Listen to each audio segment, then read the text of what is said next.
안녕하십니까, 김한표 의원님.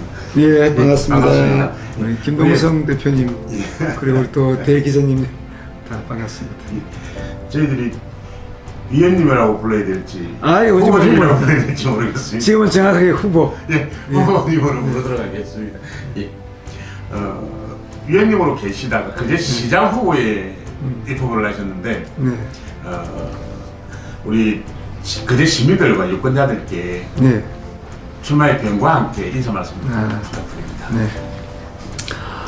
시민 여러분, 네, 얼마나 힘드셨습니까? 코로나19 또 우리 조선경기 불황으로 여러 가지 고단한 삶을 이어오셨는데 잘 견뎌오셨습니다만은 참 힘드셨을 것입니다.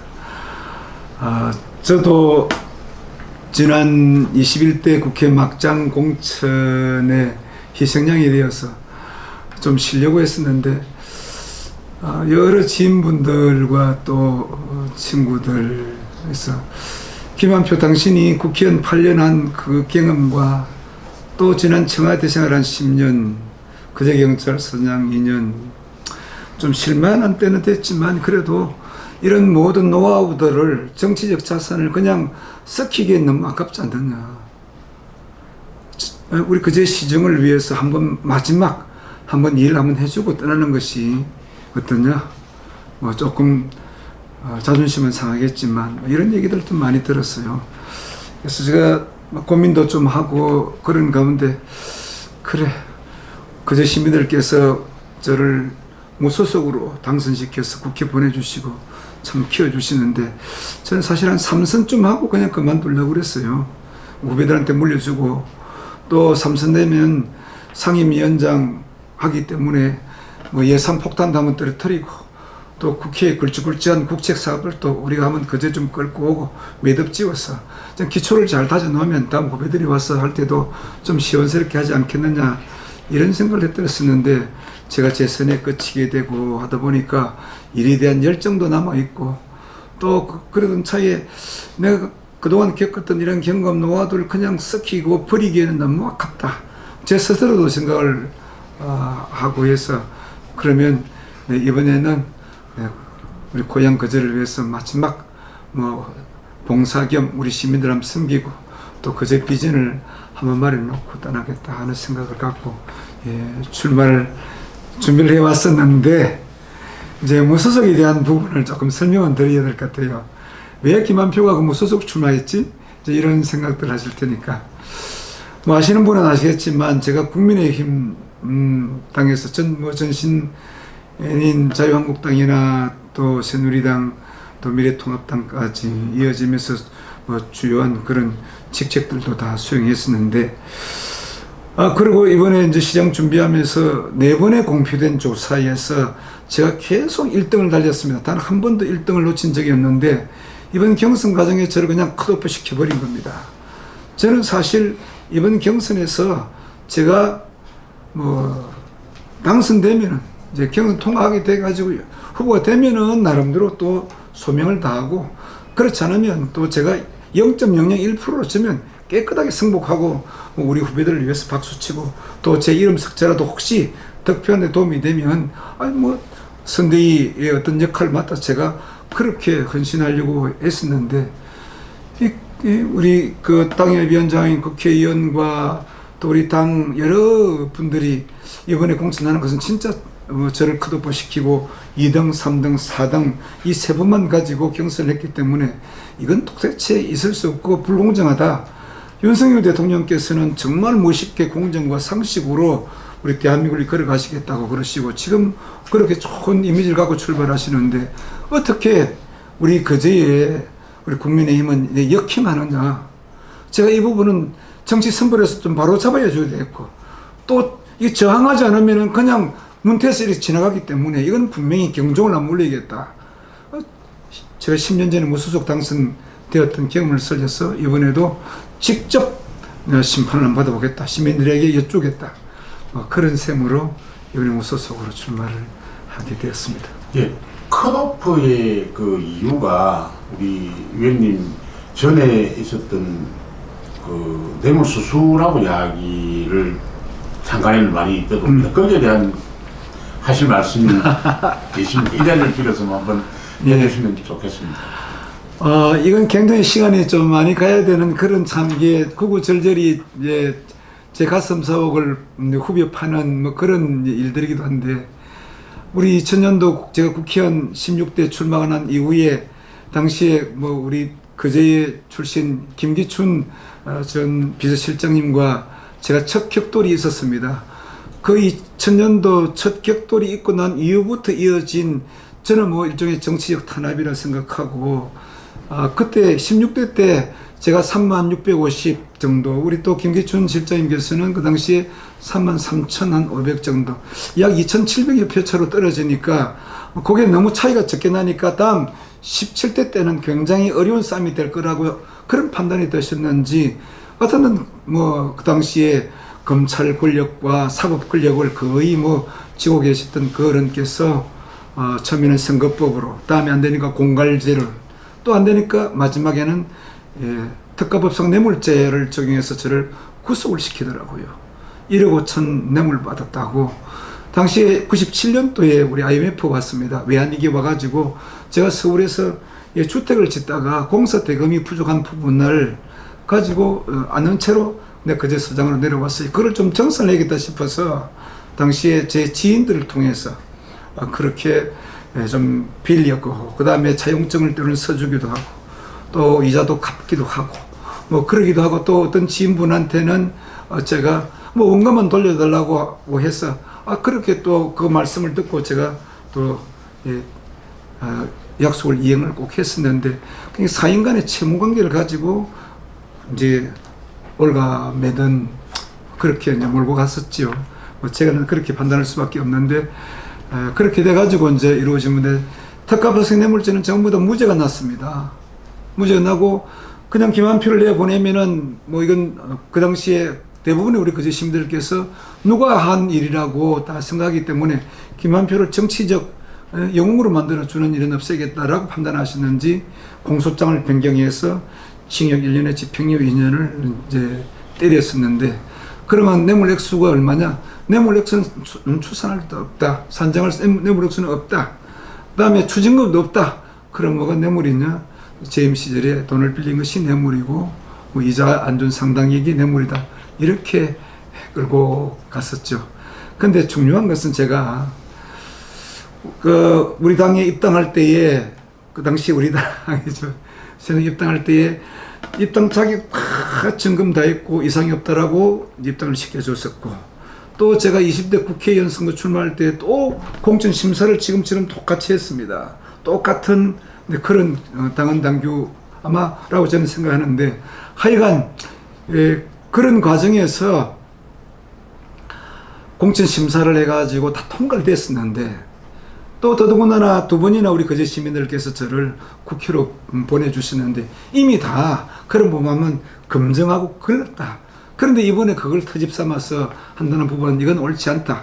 만약에 그렇게 규정을 적용한다면 당시 경선에 참여했던 후보들은 역시 우리 당이 갖고 있는 당헌 당규에 전부 다 원천 배제 대상인 후보도 그게 포함되어 있는 거예요. 그럼 자르면 같이 잘라야지 왜 저 혼자만 자르느냐는 거예요.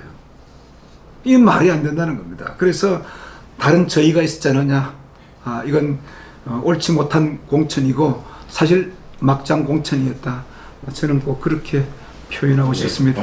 조금 뭐 길긴 했습니다만은 제가 제 얼굴에 늘 가슴에 달고 다니는 좋은 글씨라서 참 이 부분은 불행한 그런 정치적 과거를 안고 있습니다. 또 비슷한 질문 하려다가 이제 다른 걸로 좀 돌리겠습니다. 네. 요즘 들어서 거제 둘러싼 정세가 많이 급변하고 있습니다. 네. 앞으로 어떤 변화가 예상되고 어떤 준비를 있어야 될지 간단하게 좀 말씀해 주십시오. 우선에 정세에 보면 뭐 정치에 관한 부분인데, 이번에 뭐 제가 무소속으로 출마를 하게 됐고, 국민의힘 또 박정우 후보, 민주당의 변강용 후보 이렇게 하고, 그다음에 무소속 후보 한 분 또 계신데,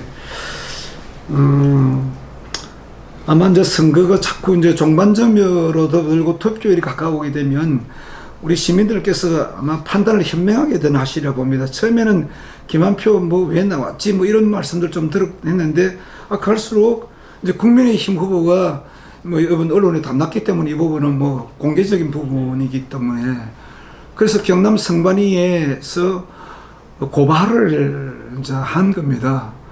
뭐 그 내용은 뭐 저희들이 사실은 아직 수사 기한도 아니고 하기 때문에 잘 모르지만 일단 언론에 나와 있는 그런 부분은 금전 살포를 통해서 당헌 명부 관련한 이런 일들이 현 후보와 국회의원 사무실에 있는 직원 간에 이루어진 그런 부분이기 때문에 이 공당의 어떤 후보와 또 국회의원으로서는 이 부분에 대해서 저는 반드시 처음에 뭐 내용이 어떻든 간에 꼭 사과가 먼저 필요했지 않느냐.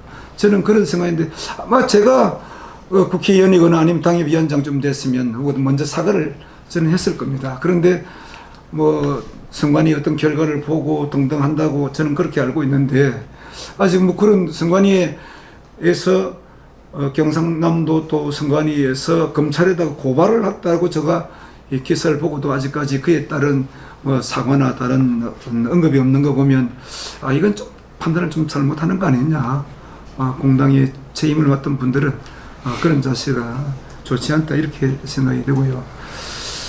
또 한 가지 경남 그 선관위라고 하는 그 이 조직이 우리 개인이 갖고 있는 어떤 그런 그 이미지와는 다릅니다. 그건 공조직이고 대한민국 선거를 총괄하는 조직인데 그게 선관위원장이 보통 법원장 출신들이 많습니다. 현재 법원장이거나 그러니까 그 경남선거관리위원장 같으면 아마 지금 제가 알기로는 창안지방법원장께서 맡고 있는 것으로 그걸 알고 있는데 이런 분들이 법적인 판단을 하면서 검찰에 고발할 때는 선거에 영향을 줄 수 있는 일에 대해서는 굉장히 세심하게 주의를 살피고 그 다음 고발 여부를 하는데 그 내용 자체가 제가 볼 때는 충분히 고발해도 되겠다라고 하는 판단에 서셨기 때문에 경남 선관위에서 고발하지 않았나 검찰에.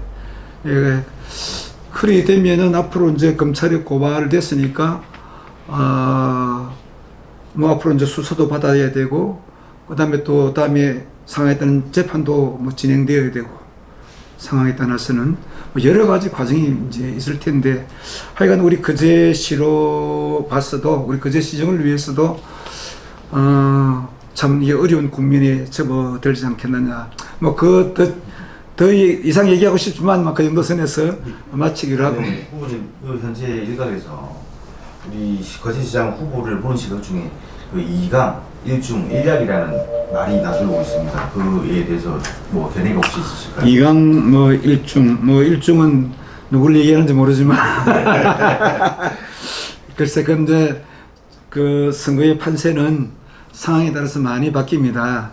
물론 그대 정당의 양당의 후보들이 뭐 선점을 하고 출발한 것은 사실이죠. 100m를 뛴다면 한 50m는 지금 앞에 가 있는 이제 상황이고 무소속으로 출발하는 사람은 사실은 한 50m 뒤에서 한 표 한 표를 모아가지고 땀 흘려서 가야 되는 그런 지경이기 때문에 처음에 판세는 뭐 그럴 수도 있겠죠. 하지만 선거가 갈수록 이제 각 후보들 갖고 있는 장점, 단점, 그 다음에 여러 가지를 또 선거 공보도 마찬가지고 또 선거 공보를 펼쳤을 때에 대통령이나 국회의원 정도 같으면은 뭐 당에서 또 뭐 정당 위주로 가겠지만 우리 거제 살림살이를 위해서 또 거제를 빗나가기 위해서 가는 우리 거제 시정을 지휘해야 될 시장은 그런 나라 조금 떨어진다는 거예요. 그래서 객관적으로 보고 누가 가장 거제 시장으로서 적합한 인물인지 그렇게 가지 않겠느냐는 게 제 생각입니다. 공약도 보고 그다음 지나온 삶의 과정도 보고 또 우리 지역사회에서 어떤 일을 했는지 또 많은 경험이 있는지 없는지 초보인지 아닌지 뭐 여러 가지를 다 분석하고 비교해서 우리 현명한 시민들께서 판단하지 않으시겠나. 뭐 빨간색 파란색 이것만 보고 가는 시대는 이미 지났다 오래됐다. 그만큼 우리 거제 시민들은 성숙되어 계시다. 저는 그렇게. 후보님 그 우리 나머지 3명 후보하고 비교를 해가지고 내가 이것만큼은 내가 최고다라고 하는 부분 있을까요? 뭐 잘 아시는 대로 제가 굳이 설명 안 드려도 제가 지난 이제 공직 생활을 통해서 청와대에서 10년 이제 뭐 대통령을 모시고 세계를 다니기도 하고 그 넓은 세계에서 많은 것을 보고 듣고 느끼고 또 생각하고 또 뿐만 아니라 또 청와대라고 하는 것이 대한민국 정치 1번지 아닙니까? 우리 공무원들이 청와대에 파견되는 그런 경우에는요, 그 공무원들 중에서 제일 A급들, 소위 우수한 공무원들이 가는 곳 아닙니까? 다들 그래서 선호하는 곳인데, 그런 데 가서 공직자의 자세를 비우고, 또 대통령이 어떻게 하시니까 국민들로 또 사랑받는다, 또 어떻게 하니까 편을 받는다, 이런 어깨너머의 공부도 참 많이 배웠다고 저는 생각합니다. 또 제가 그제 경찰서장으로 내려와서 여기서 한 두 달이 모자란 한 2년을 통해서 우리 시민의 생명과 재산을 지키는 일에 나름대로는 고향이기 때문에 최선을 다했고 밤낮 없이 저는 다녔습니다. 새벽에도 뭐 밤에도 낮에도 우리 현장에 나가서 지휘도 하고 또 격려도 하고, 그래서 새로운 차원의 우리 거제 경찰을 만들었었고, 제일 마지막으로 드리고 싶은 것은 국회에 가서 재선 국회의원으로서 8년간 근무하면서 제가 무려 5번의 예산 결산위원을 했습니다. 이걸 통해서 단 한 푼이라도 더 우리 거제에 가져오자 저 정말 뼈 빠지게 일했습니다. 그 다음에 국정에 대한 경험을 이제 쌓으면서 거기 가면 뭐 예산 아닙니까 우선에 그 이제 많은 예산을 어쩌든지 우리가 한 푼이라도 더 가져오고 해서 아마 이제 예산이라고 이렇습니다. 나라 살림이 늘어나면 규모도 좀 커집니다. 그러니까 좀 많이 가져오죠. 사실은 아마 지금보다는 한 몇 년 후가 훨씬 더 또 예산을 많이 가져올 겁니다. 왜냐면 전체 예산이 규모가 늘어나니까. 전에는 뭐 300조, 400조 시대, 이제 500조 시대로 훨씬 넘어가지고 되니까 자연적으로 예산을 많이 가져올 텐데, 이제 덤으로 가져오는 예산이 얼마나 되느냐, 이게 좀 더 플러스해서 제가 그런 역할들을 많이 했다 말씀드리고, 또 주요한 국책 사업들도 국회에서 많이 이루어집니다. 그래서 중앙정부하고 협조를 해서 결정해야 될 사항, 이런 것들이 많이 있기 때문에 특히 주요한 뭐 우리가 2027년도 철도 시대와 또 2035년도 공항 시대, 뭐 이것도 좀 땡겨야 되고 조기 착공돼야 되고, 계획만 세웠다고 되는 건 절대 아니지 않습니까? 예산이 투입되지 않는 어떤 계획도 실행되기 어렵습니다. 그래서 저는 이런 모든 메커니즘을 알고, 사실 지금 뭐 재선급 국회의원들은 제가 다 뭐 아는 분들이고 뭐 또 초선도 마찬가지 있겠지만, 적어도 삼선 국회의원들, 위원장은 국회 상임위원장을 하고 있는 분들은 다 제 동기생들입니다. 민주당에 10명, 국힘당에 8명, 모두 18명 상임위원장이 다 제하고 8년 이상, 8년씩 다 같이 국회에서 일했던 사람들이기 때문에 저는 그런 분들하고 언제든지 밤이고 낮이고 다 소통이 가능하고 또 우리의 애로사항을 설명하고 또 설득시킬 수 있기 때문에 이런 부분들은 아마 다른 후보들하고 비교해서 많이 도다지는 잘할 수 있는 제 자랑 같아서 너무 미안합니다만 뭐 있는 그대로 제가 말씀드려서 그렇습니다. 후보님 목소리가 피곤해 보이시는데 요즘 일정이 어떠십니까? 네. 아침 몇 시 일어나십니까? 아마 새벽 2시 반, 3시도 일어날 때가 있고요. 그때 깨어나서 생각나는 거 메모할 수도 있고, 또 연설문도 제가 직접 또 작성하고, 네, 그렇게 아웃라인도 또 만들기도 하고, 정책도 다듬고, 그러다 조금 이제 졸다가 또 다시 이제 아침에 한 5시 반쯤 되면은 다시 이제 정리를 해가지고 옷을 또 이제 차려입고, 요즘 이제 우리 조선소 노동자들을 위해서 제가 아침 인사도 나가고, 또 일찍 떠나는 우리 이제 요즘 관광 가시는 분들을 위해서 또 잘 다녀오시라고 또 인사도 드리고 막 그렇게 하고 있습니다. 그래가지고 뭐 또 퇴근 인사 드리고 이제 밤이 되면은 어떤 데는 또 우리 그 유튜브로 라이브 방송도 또 가끔씩 또 진행하고, 그렇게 해서 참 김한표 TV. 예, 김한표 TV 예, 구독하고 좋아요 한 번씩 눌러주세요. 예, 우리 김한표 후보님은 그제 경찰서장으로 계실 때, 네. 뭐 시인도 하신 걸로 시도 상당히 수준 이상의 날 쓰시는 걸로 알고 있고, 예. 그때 유행했던 게 반자는 건배사에서 반자는 정으로 채우겠습니다는 예. 건배사가 있었는데 뭐 거기에 대한 뭐 에피소드나 예. 이유가 있었습니까? 반자는 사랑으로 채워주세요. 정확한데 물론 그 중에 사랑을 정으로서 반자는 정으로 채워주세요. 우정으로 채워주세요. 반자는 용서로 채워주세요. 반자는 뭐 봉사로 채워주세요. 제가 그런 얘기를 이제 즐겨 썼습니다. 그러니까 우리가 이제 워낙 우리 바닷가 지역이 많아서 저도 이제 뭐 포구에서 자랐습니다만 참 이 술을 많이 드세요. 제가 어릴 때 우리 할아버님도 59에 돌아가셨는데 워낙 약주를 좋아하시고 옛날에 그러시더라고요. 이 단명하시던데 그래서 이게 우리가 술 문화가 참 뭐 나쁘지 않고 때로는 우리가 한 잔 술에 시름을 달래기도 하고 우리 서민들한테는 꼭 좋은 친구이긴 한데 너무 과함을 하니까 건강도 해치고 처음에는 사람이 술을 먹다가 둘째는 뭐 술이 술을 먹다가 이제 그 다음에 술이 사람을 먹는 지경까지 이렇게 되어보니까 이 술 문화 좀 고치는 게 어떻겠느냐 이런 막 하는 아우성들이 있어서 제가 그때 글을 하나 수필을 하나 쓴 게 반잔은 사랑으로 채워주세요. 그러니까 술이든지 뭐 음료수는 반잔 채우고 비어있는 반잔에 사랑을 채운다는 그림을 이제 해가지고 제가 수필을 썼는데 이게 그 당시에 참 유행을 좀 했었죠. 그래가지고 제가 이 문구를 문화공보부에 등록을 했어요. 그러니까 아무나 이 부분을 뭐 이제 그래 꼭 필요한 사람은 쓰시라고 제가 뭐 문은 열어놨지만 문화공보부에 등록되어 있는 반자는 사랑으로 채워주세요. 예, 그렇게 수필도 쓰고 그때 연타로 해가지고 처음에는 반자는 사랑, 반자는 눈물로 채워주세요. 제가 반자는 눈물로 채워주세요 이 글을 쓸 때는 그때 매미 때로 저는 기억 안 나는데 이제 태풍이 불어가지고 그때 막 집들도 무너지기도 하고 했는데 그때 제가 야인 생활할 때거든요. 국회의원 시간 떨어져가지고 그래서 어디 딴 데 좀 가 있다가 왔는데 매미 이제 태풍이 불으니까 집이 걱정돼서 왔는데 그때 제가 사실 우리 아버지 사시던 집을 이제 날려버렸습니다. 선거 때문에 비 때문에 날려버렸는데 그때 아버지 어머님이 그 제 사촌이 그 갖고 있는 조그마한 움막에 거기 살고 계시는데 비가 워낙 때리는 것 같고 움막에 비가 세가지고 이만한 그 우리만한 다라이 소위 큰 이제 거기다가 비를 이렇게 받고 계시더라고요. 어떻게 그렇게 참 마음이 그때 너무 죄송스럽고 아팠는지.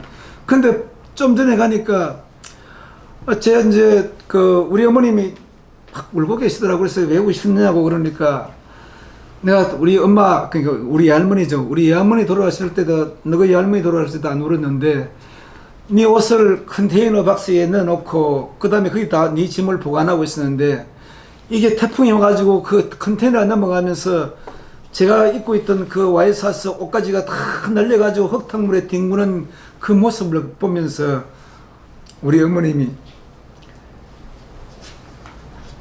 그 옷가지를 주스면서 그 참 피눈물을 흘렸다는 거예요. 그래서 저는 그때 우리 어머님이 흘리던 그 눈물을 저는 파란 눈물이라고 이렇게 명명을 하고 그때 쓴 수필이 반자는 눈물로 채워주세요. 어머님 제가 이 다음에 성공하는 그런 날에도 내 축배의 잔에도 가득 채우지 않고 반자는 엄마가 흘렸던 이 눈물을 채워서 제가 축배의 잔을 들겠습니다. 힘들고 어렵게 살아가는 분들을 위해서 제가 꼭 이 마음 잊지 않고 내 정치를 이어나가겠습니다. 네, 그렇게 해서 그 글을 썼죠. 2010년에 제가 한국 수필에 수필가로 등단을 하고 2018년인가요? 제가 월간문학의 시인으로 등단을 해서 지금은 시인 겸 수필가로 있는데 많은 글을 쓰지 못합니다만 정치 떠나면은 제가 좀 그렇게 문작 활동이나 좀 할까 이런 생각을 하고 있습니다. 감동적입니다. 아이고 별 말씀 제 얘기해서 미안합니다만. 감사합니다. 그동안에 어떻게 보면 당이 다른 이유로 시장과 국회의원 간의 소통 부재라는 지적이 많았습니다. 부모님이 가지고 계신 이 부분에 대한 견해와 어떤 유기적인 관계 개선에 대한 어떤 견해가 있으면 말씀해 주십시오. 좁은 정치, 작은 정치에서는 안 됩니다. 적어도 국회의원이나 시장 좀 되면요, 좀 막 터놓고 좀 통 큰 정치해야 됩니다. 왜 우리나라 정치가 그렇게 좁은지 몰라. 좁쌀처럼 작고. 서로 당이 달라가지고 뭐 국회의원은 이런 어느 당이고 시장이 다른 당이도 그거는 우리가 선거할 때 우리가 입어 모시고 좀 벗어놓고, 시민을 위해서 우리가 누가 잘하나 경쟁해야 될 거 아닙니까? 국회의원이 예산 이만큼 따오면 시장은 이만큼 더 뭐 하는데, 국회의원이 못 따온 예산 가서 또 얘기가 좀 따가지고, 나누는 건 또 우리 시장이 나누지 않습니까? 김한표가 왜 평가절하를 받느냐? 진짜 예산 많이 따오고, 최대, 제까지, 물론 제가 아까 말씀드렸다시피 국회의원, 예산이 늘어나기 때문에 갈수록 이제 예산이 늘어납니다. 그래, 좀 더 따올 수 있는 그런 열정이 필요하거든요, 국회의원이. 국회의원 제가 8년 하면서 5번을 예결위원을 했는데, 예결위원 하면 바쁘기도 하고 힘듭니다. 다른 사람은 해외 여행 갈 때, 출장 갈 때 저는 예결위원 한다고 지금 들어갔습니다. 나가라. 꼭 우리 그제 힘드니까. 조선산업 요즘 어렵지 않느냐. 물론 다른 데도 쫙 들어가고 싶어 할 거 아니에요. 하지만 저는 기어코 들어가서 남들이 하지 못했던 무려 5번의 예결위원 하면서 제가 한 푼이라도 더 따가지고 우리 그제시에 갖다 놔두었습니다. 그러면 그제시장께서 다 일일이 분배하지 않습니까? 분배 기능은 그제시장이 하고 큰 덩어리 도는 예산은 국회의원이 가져오는데, 그래서 이런 부분 가지고 국회의원이 가져온 큰 국비라든 이런 부분은 물론 우리 시장도 같이 함께 협력해서 가져오는 거죠. 국회의원이 다 지 혼자 힘으로 가져온 건 아니지만, 하여간 예결산 위원들라서 예산을 지켜내고 이렇게 이제 가져온 부분을 우리 시장이 골고루 잘 나누고, 그 다음에 균형 발전하도록 이렇게 시정을 펼쳐나가는데, 저는 이런 차원에서 국회의원하고 시장이 다르다고 해서 이게 다 소통 부재에 대해서, 그러니까 국회의원도 소통 부재이고 시장도 소통 부재가 되면 그런 현상이 벌어지는 거예요. 근데 저는 이미 국회의원 할 때 이제 시정에 대해서 거의 이제 어느 부분이 어떻게 급하고 또 아니면 또 우선순위가 뭐고를 알기 때문에 굳이 시장이 와서 이게 안 하더라도 관계 공무원으로부터 매주 내려와서 때로는 우리가 이제 보고도 받고 하기 때문에 또 잘 소통이 되어서 저는 국회의원 할 때 그제 시장과 막혀서 어디 시정을 국정을 못 한다 아니면 일을 못 한다 그런 얘기는 없었는데, 이제 단지 시민들 보시기에 시장이 민주당 시장이니까 민주당 국회의원실만 들리고, 그다음에 이 지역구 국회의원 김한표 의원 방에는 안 오니까 우리 언론에서 왜 다른 국회의원 가서 그래 하는데 통로를 지나가면서도 국회의원 방이 안 들리나, 김한표 의원 방이 안 들리냐고 막 질타가 있으니까 그때 한번 오셨더라고요. 그래서 내가 이런저런 얘기도 하고 덕담도 해드리고, 또 때로는 좀 이제 싫은 소리도 좀 해드리고, 싫은 소리에 대해서 굳이 물으신다면 내가 말씀드리겠지만 등등 그렇게 해서. 근데 지금 이제 잘 소통하고 있겠죠. 근데 하여간 저는 그래서 김한표가 시장이 되든 국회의원이 되든 그거는 당과 소통하는 그런 부분이라든지 국회의원과 시장과의 소통 부분은 전혀 걱정 안 하셔도 된다. 우리는 시민을 위해서 일하는 사람이지 자기 출세를 위해서 자기 영달을 위해서 이런 사람은 아니다. 우리 가족 관계에 대해서 좀. 네, 가족 관계. 네, 저는 제 구순이 넘으신 우리 아버님과 또 우리 어머님 이렇게 지금 간포에 살아 계시고요. 장목면 간포입니다.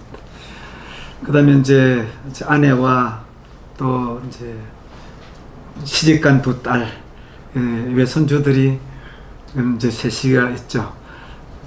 그다음에 우리 막내 아들, 제 본인 사업 열심히 자기 일하고 있는데 아직 이제 결혼하지 않았습니다. 그게 제가 남아있는 숙제입니다. 다복하게 잘. 사모님이 정말 보이지 않는 곳에서 내조를 하고 계시고, 지금도 옆에 안 계셔도 이 국회의원에서 하고 계신데,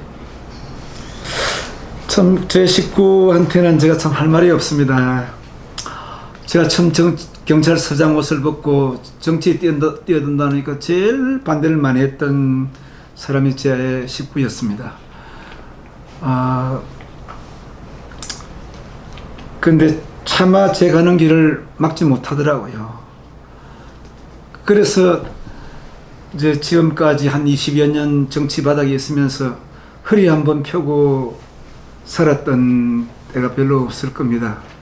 늘 고개 숙이고 허리 숙이고 또 그런 가운데서 말도 조심해야 되고 저 김한표 각시가 저 꼬라지 저희 먹고라고 이런 어떤 비난이나 핀잔이 있을 수 있기 때문에 늘 이제 조심해야 되는 그런 생활, 이 생활을 20년 넘게 이제 해왔는데 제가 늘 뭐 미안하고 한때는 또 야인 시절에 저를 대신해서 아이들 이제 키우고 돌보던 혼자 힘으로 투잡, 쓰리잡 해가면서 그런 시절을 보냈는데 이 얘기하면 아마 저한테 핀잔 줄 거예요. 왜 또 그런 얘기를 또 방송에 나가서 하느냐고 할 텐데 내가 늘 미안하고 고맙고 또 우리 부모님 잘 또 모셔주고 우리 아이들 잘 키워줘서 참 고맙다는 말밖에 할 얘기 없네요.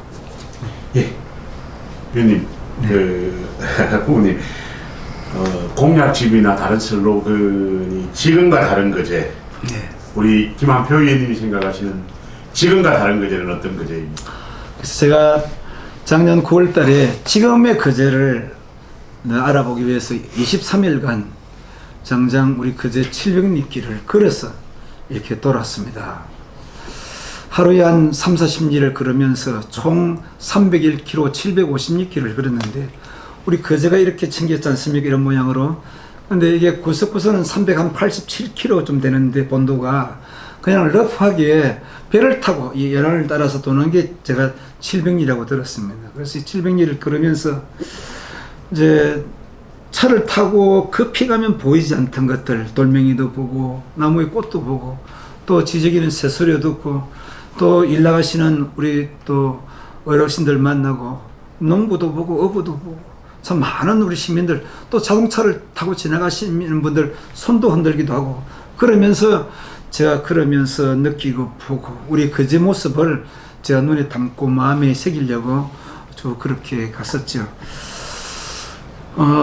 지금 뭐 우리 거제는 또 물론 제가 뭐 경찰서장으로 있었고 정치 생활 중에서 또 택시를 몰고 6개월간 거제 구석구석을 다니기도 하고 많은 시민을 만나기도 하고 해왔지만 지금의 거제 모습 가지고는 우리가 앞으로는 다가오는 우리 미래를 우리 대비할 수 없다. 다시 말씀드리면 2027년에 우리 남부 내륙 고속철도가 열립니다.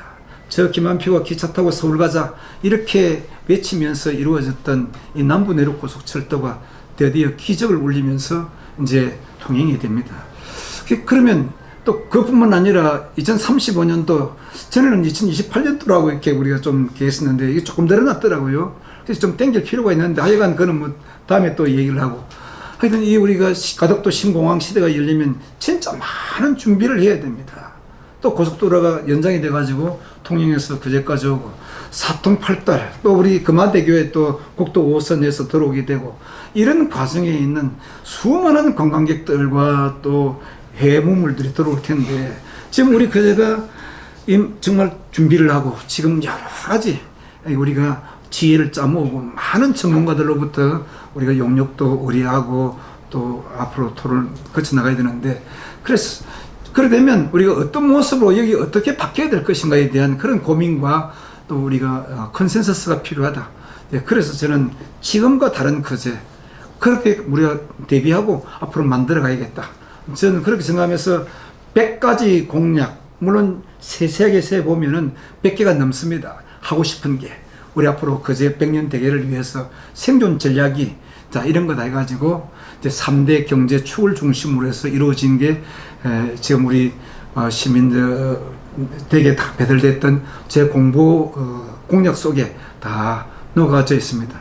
너무 많기 때문에 다 그것도 좀 추려서 넣었는데 하여간 앞으로 제가 우리 시정을 추진해 나갈 그런 이 비전과 방향들이 이 공약 속에 녹여져 있다 이렇게 보시면 됩니다. 후보자님 앞으로 이제 후보자님 당선이 되시고 시정을 하시면 인사가 참 중요하지 않습니까? 네.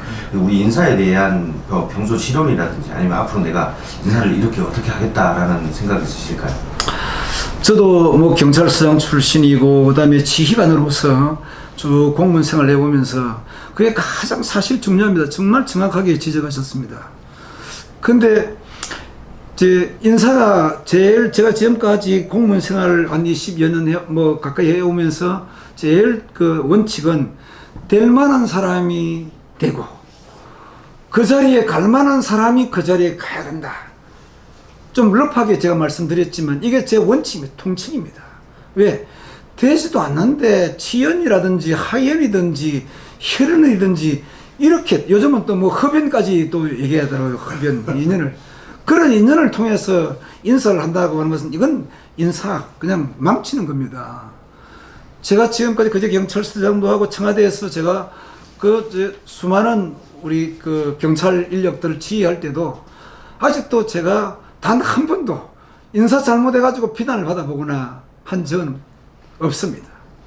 심지어 제가 그제 경찰서장을 와서 제 친구가 그 당시에 진급할 찬스했었는데 이 친구가 정말 제가 왜 인간적으로 보면 그 친구한테 참 뭐 승진도 시켜줬고 또 주변은 수많은 사람들이 아야 한표가 이번에 경찰서장 왔으니까 저 친구는 저 승진될 거다 이런 바람도 안 있었겠습니까? 근데 인사 고과를 매겨보니까 딱 20명 중에 딱 20분이 들더라고요. 그런데 그 중에 통영에서 어느 한 경찰관이 그제 전입을 온 거예요. 그래 와서 보니까 그 사람 한 순위 앞이더라고요. 그래 그 사람이 20대고 이 사람이 21번이 돼버린 거예요.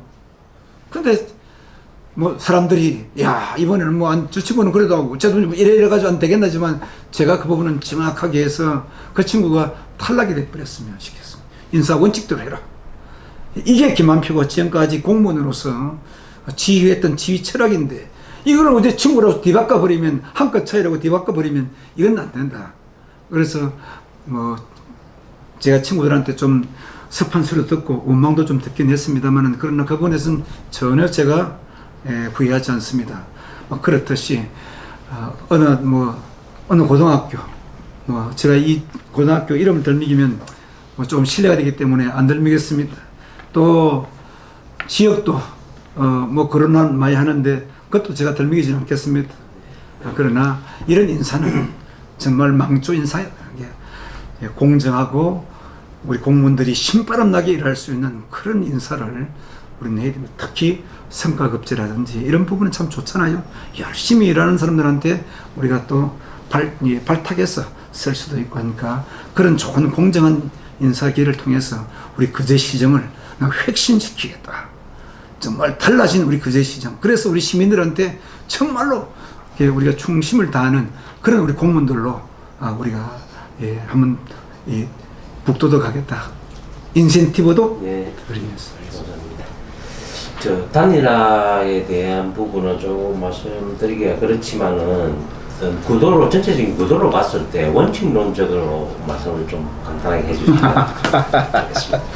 좋겠습니다. 그거는 얘기 안 들으려고 그랬었는데. 그렇습니다. 하여간 우리 단일화 부분에 대해서는 저는 늘 그랬지 않습니까?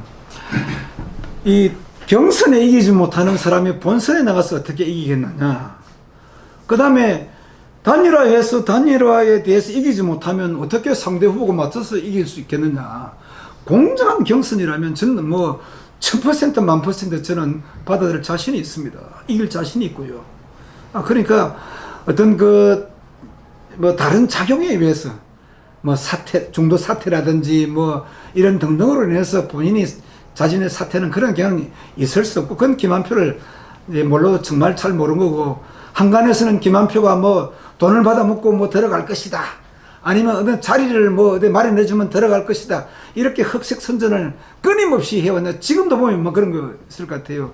근데 그 정말로 그런 이제 흑색선전 하지 말고 당당하게 김한표 들어갈 것이다 하는 얘기도 그 상대 후보들이 저 김한표가 아무리 버거운 그런 강적 상대이긴 하지만 우리 좋은 정치 문화, 선거 문화를 위해서 그런 건 좀 안 했으면 좋겠습니다. 우리 그게 자기 얼굴에 침 뱉는 거 아니에요? 정치를 패배시키는 그런 일을 우리 하지 말고 좀 격조 높은 그런 선거 문화 좀 이어갑시다. 한 가지 더 여쭙겠습니다. 공무원 연수에 대한 부분. 네. 공로연수. 공로연수. 일찍 1년이든지 6개월인지 일찍 퇴직하는 부분이 있지 않습니까? 예. 이 부분에 대한 그 후보님의 견해는 어떻습니까? 이제 공무원 수 같은 경우는 저는 오히려 조금 이제 방향을 좀 달리 보는데 우리 그 공무원 재직 시에 저는 연수를 좀 많이 보내려고 합니다. 왜 그러냐면은 경찰만 하더라도 경위에서 경감, 경감에서 경정 이렇게 한 급씩 진급하면 다 인근 지방으로 다 갑니다. 어떠서 가서 다른 지역에서 이제 인사 교류도 좀 해가지고 그 교류를 통해서 많이 배워오고 또 그렇게 이제 상호 이제 좋은 점 또 이렇게 나쁜 점 공부도 하고 이러는데 제가 알기로 우리 거제시청은 그냥 여기 들어오시면 뭐 공무원 끝날 때까지 여기서 한 곳에서 대학에 계시기 때문에 밖에 나가서 문무를 익혀 올 수 있는 그런 기회도 적잖아요. 그래서 저 같은 경우에는 많은 우리 그 공무원들에서 특히 예를 들면 뭐 우리 거제에 투자를 엄청나게 하는 데에 뭐 혁혁한 공을 세웠다든지 1조 투자하는 데에 앞장서서 뭐 했다든지 아니면 뭐 5천억 우리 거제에 투자하는 데에 앞장서서 그 역할을 했다든지 이렇게 좋은 일들을 이게 혁신적으로 일했던 분들한테는 저는 해외 연수 많이 보내려고 합니다. 왜냐하면 그분들은 우리 거제를 위해서 이만한 이제 일들을 했기 때문에 그에 따른 상응한 인센티브를 주는 것이 저는 옳다고 봅니다. 아깝지 않을 겁니다. 우리 거제시면. 그래서 좀 공무원들로 하여금 더 넓은 세계에서 많은 걸 보고 오도록 그 다음에 우리 또 뭐 국내에 있는 굴지의 어떤 그런 이제 연수 기회도 많이 좀 가져오고 그 다음에 공무에 크게 지장이 없는 부분에 대해서는 저는 좀 그런 많은 교류를 시키고 그 다음에 공로연수익이 된 부분은 한 1년 정도 일찍이 한 부분인데 그동안 뭐 공직에서 고생하고 한 부분이니까 다음 제2 인생, 제3모작 인생을 위해서 준비할 수 있는 그런 기간으로 좀 보시면 어떨까 뭐 조금 그렇게 생각합니다. 네. 이번에 그 거제해양관광개발공사 네. 희망복지재단이 우리 시민들에 비해서 동아위에 오르는 경우가 종종 있습니다. 예. 그래서 이 문제 해결이라든지 그 해결 방안에 대해서 혹시 생각해 보신 적이 있을까요? 제가 그렇지 않아도 그래서 700리 하면서 구석구석을 다니면서 제가 제일 먼저 보는 게 이제 공원 같은 데 가면은 공원 관리를 어떻게 하고 있느냐, 시설 관리를 어떻게 하고 있느냐 이걸 참 많이 봤어요. 그래서 반드시 공중 화장실은 제가 열어보고 옵니다. 직접. 근데 이 쪽공원 소공 같은 경우에 가면은 그 공중 화장실에 딱 이런 순간 제 얼굴을 그냥 바라볼 수가 없습니다. 너무 지저분하고 근데 뭐 여러 가지 제가 뭐 말씀 굳이 안 드려도 야 이게 참 우리 거제시가 시설을 해놓고 시설 관리를 못하면 이건 전부 빵점이겠구나. 아무리 좋은 관광시설 투자해 넣어도 뭐합니까? 그런 거 하나 제대로 관리가 안 되면은 아무리 삐깔 좋은 뭐 다 해놔도 야 그래서 제가 이래서 안 되겠구나. 우리 거제 관광공사 역할이 이게 좀 어중간하게 됐다 저는 그런 생각합니다. 관광 뭐 그런 부분에도 이게 뼈어난 부분이 좀 덜 보이고 하니까 아예 명칭 자체도 이건 좀 바꿔서 차라리 시설 관리하는 부분에 집중시키는 게 좋지 않겠느냐. 저는 이제 시장이 되면은 그렇게 하는 우리 관광공사를 좀 이게 체제를 좀 개편해 가지고 전부 다 우리 거제 시설 투자한 부분에 대해서 관리가 이루어지도록 하고 그 다음에 앞으로도 그런 분야에 관해서 이제 집중토록 그 다음에 거제 가면요 우리 아시다시피 바다도 쓰레기 천지고 그 다음에 육지도 곳곳에 쓰레기 천지 널려 있는데 뭐 청정 바다 청정 육지를 위해서 뭐 하늘은 뭐 또 이게 참 막 그런 또 한계 부분이 있으니까 이 삼청 거제를 만들어서 청정 바다를 만들고 청정 거제 육지를 만들어서 우리 앞으로 관광객들이 야 거제 가니까 참 깨끗하더라. 우리 거리에 종이 한 장이 없더라. 쓰레기 하나 없더라. 이런 어떤 정말 쾌적한 도시를 저는 만들고 싶다. 그 아무리 많은 관광 투자를 시설 투자를 해놔도 이거 제대로 갖춰지자면 저는 백약이 무효라고 생각합니다. 그래서 거제 청결단을 만들겠다. 이게 바로 거제 청결단이 거제 시설 관리 공단이라든지 이런 부분을 통해서 빼어난 우리 수리한 거제 천혜의 자연 환경과 어울려서 깨끗한 자연 환경 바다에 가도 그냥 참 앉아서 하염없이 이렇게 있다가 올 수 있고 저 거리를 어디 다니라도 정말 휴재나 찾을 수 없는 그런 멋있는 우리 깨끗한 도시를 만들겠다. 그래서 거제 대청결 운동을 저는 벌여 나갔다. 우리 거제에 있는 여러 이제 이 협력 단체들, 소위 그 봉사단체들과 함께 앞으로 이 일은 대대적으로 벌여 나가고 우리 시에서도 집중적으로 이 부분을 지원하겠다. 저는 뭐 그런 생각을 좀 갖고 있습니다. 희망복지재단은 희망복지재단은 이런저런 얘기들이 참 많아요. 그 당에 뭐 분쟁도 많고 참 이랬는데 희망복지재단 산하에 지금 이 3개 종합복지관이 있지 않습니까? 이 4개. 4개입니까? 예. 하나 더, 네. 장애인까지, 예. 맞군요. 4개군요. 그래서 이 부분에 대한 부분은 한번 좀 검토를 한번 다시 좀 해가지고 좀 어떻게 좀 말씀이 많은데 이 말씀 뭐 민간한테 이탁을 할 것이냐 아니면 또 뭐 이 기관이 그걸 계속해서 가져가느냐 대한 부분은 제가 심도 있게 한번 검토한 후에 이 부분은 다음에 또 기회 있으면 말씀드리는 걸로. 다음 패널 질문 네, 있으십니까? 그런 거 없습니다. 예, 우리 후보님 마지막으로 김한표가 거제시에 꼭 필요하다. 그 하시는 말씀 마무리 말씀 부탁드립니다. 국회의원 두 분 한 사람이 큰 권력에 대한 미련이 있겠습니까? 또 제 이 나이에 큰 무슨 돈을 벌겠습니까? 우리 아이들 나름대로 다 참 잘 지내고 있고 제 뭐 가정도 잘 괜찮습니다. 저는 정말로 제가 고향 거제를 위해서 잘 나가던 경찰서장 옷을 벗고 거제를 한번 변화시켜 보겠다. 이렇게 해서 정치에 뛰어들었었는데 그 세월이 한 20년 흐르다 보니까 그동안 뭐 참 칭찬도 많이 받았지만 또 적도 많이 생겼습니다. 근데 이번에도 역시 제가 거제시장에 대한 생각을 뭐 별로 그렇게 안 하고 있을 때인데 우리 지인들께서 당신이 갖고 있는 그 수많은 경험과 노하우를 이번 마지막 한번 쏟아놓고 가는 거에 안 좋냐? 그게 당신 키워준 거제를 위해서 또 당신이 여기서 직접 공무원 옷을 벗고 정치에 뛰어들었던 그런 연유 아니냐? 그런 말씀이 전 정말로 가슴에 와닿아서 제가 이번에 제게 기회를 주시면 정말 우리 거제를 위해서 마지막 일을 한번 하고 서민들 잘 섬기고 다가오는 우리 미래의 거제를 위해서 제가 갖고 있는 모든 역량을 국회와 중앙정부와 또 시민과 소통하면서 한번 멋있게 명시장, 명품시장으로 제가 시민 여러분을 섬기고 때가 되면 조용히 정치마당을 떠나겠습니다. 잘 지켜봐 주시고 무소속이라도 10년 전 경험을 살려서 당선될 수 있습니다. 믿으십시오. 김한표를 찍으면 김한표가 당선됩니다. 감사합니다. 고맙습니다. 네. 예.